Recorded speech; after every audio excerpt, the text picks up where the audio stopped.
만약 어떤 사람이 우리에게 아주 중요한 비밀을 말해준다고 하면서 알아듣기 힘든 수수께끼를 낸다면 어떤 생각이 드십니까? 왜 저렇게 말하지? 그냥 바로 비밀을 말해주면 안 되나? 라고 대부분 생각하겠죠.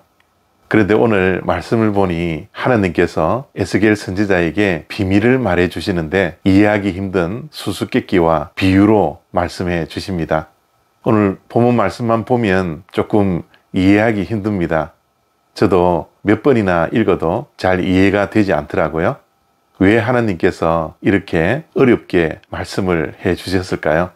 에스겔서 17장 1절 2절을 보면 하나님께서는 이스라엘을 비유하셔서 이스라엘 백성들을 향하여 비유와 수수께끼로 말을 하십니다. 사실 이 비유는 내일 생명의 삶 본문을 통해서 말씀을 이해할 수 있지만 이스라엘의 왕과 백성들이 이방 나라인 바벨론과 맺은 언약을 어기고 남쪽에 있던 이집트를 의지하려고 하는 배신하는 행위를 말씀하고 있습니다. 하나님께서는 너희들이 바벨론을 배신했다라고 직접적으로 말씀하시지 아니하고 두 독수리와 백향목이라는 비유를 사용하시고 있는 것이죠. 왜 이렇게 하셨을까요? 두 가지 이유가 있습니다. 첫 번째는 듣는 이의 마음을 시험하시기 위함입니다. 우리가 이해하기 어려운 수수께끼나 비유를 접하면 두 가지 태도를 보이게 됩니다. 이게 무슨 말이야? 왜 이렇게 어려운 말을 하지? 라고 하며 포기해버리거나 이 어려운 말씀에 어떤 뜻이 담겨져 있을까? 라고 궁금해하며 겸손하게 귀를 더 기울이는 태도입니다. 하나님께서는 이스라엘 백성들이 진심으로 하나님의 뜻을 알고 싶어 하는지 아니면 그저 듣기 좋은 말만 듣고 싶어 하는지 그 마음을 알고 싶었던 것입니다. 예수님께서도 비유를 자주 사용하시며 말씀해 주셨는데요. 그렇게 비유를 말씀하신 이유는 들을 귀가 있는 자가 들을 수 있도록 말씀해 주셨던 것입니다. 하나님의 진리의 말씀을 향한 겸손한 마음이 있으면 귀를 기울여 들을 수 있는 귀가 되어 비유에 담겨져 있는 깊은 의미를 깨닫게 되는 것이죠. 두 번째로 하나님께서 수수께끼와 비유를 말씀하신 이유는 스스로 깨닫게 하기 위함입니다.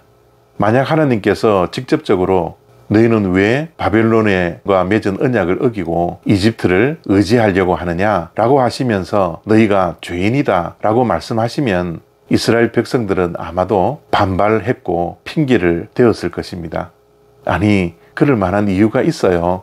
아니, 지금 우리의 상황은 부득이한 상황입니다 라고 하나님께 말했을 가능성이 너무나 많습니다. 하지만 하나님께서는 이 비유와 수수께끼를 통하여서 이스라엘 백성들이 거울처럼 그들의 죄를 바라보게 하셨던 것입니다. 그들의 선택이 얼마나 어리석은 것인지 스스로 깨닫게 하기 위함이었습니다. 두 독수리의 이야기 속에서 이스라엘 백성들은 자신의 언약을 어겼던 포도나무와 같다라는 것을 발견하게 하기 위함이었죠. 우리가 때로는 죄를 짓고도 죄인지 모를 때가 얼마나 많이 있습니까? 진실을 외면하려고 하는 마음이 우리에게 얼마나 많이 있습니까? 그래서 하나님께서는 우리가 스스로 죄를 발견하지 못하고 깨닫지 못하는 것을 안타깝게 여기심으로 오늘날 우리들에게도 수수께끼와 같이 비유의 말씀을 우리에게 말씀해 주시고 있는 것입니다. 때로는 그것이 우리 주변에 일어나는 사건일 수도 있고 우리의 삶 속에서 드러나는 수수께끼와 같은 이해할 수 없는 일들을 하나님께서는 일어나게 하십니다. 때로는 고난과 시련을 통하여서 때로는 기쁨과 감사의 순간들을 통하여서 하나님께서는 우리에게 끊임없이 말씀하고 계신 것이죠.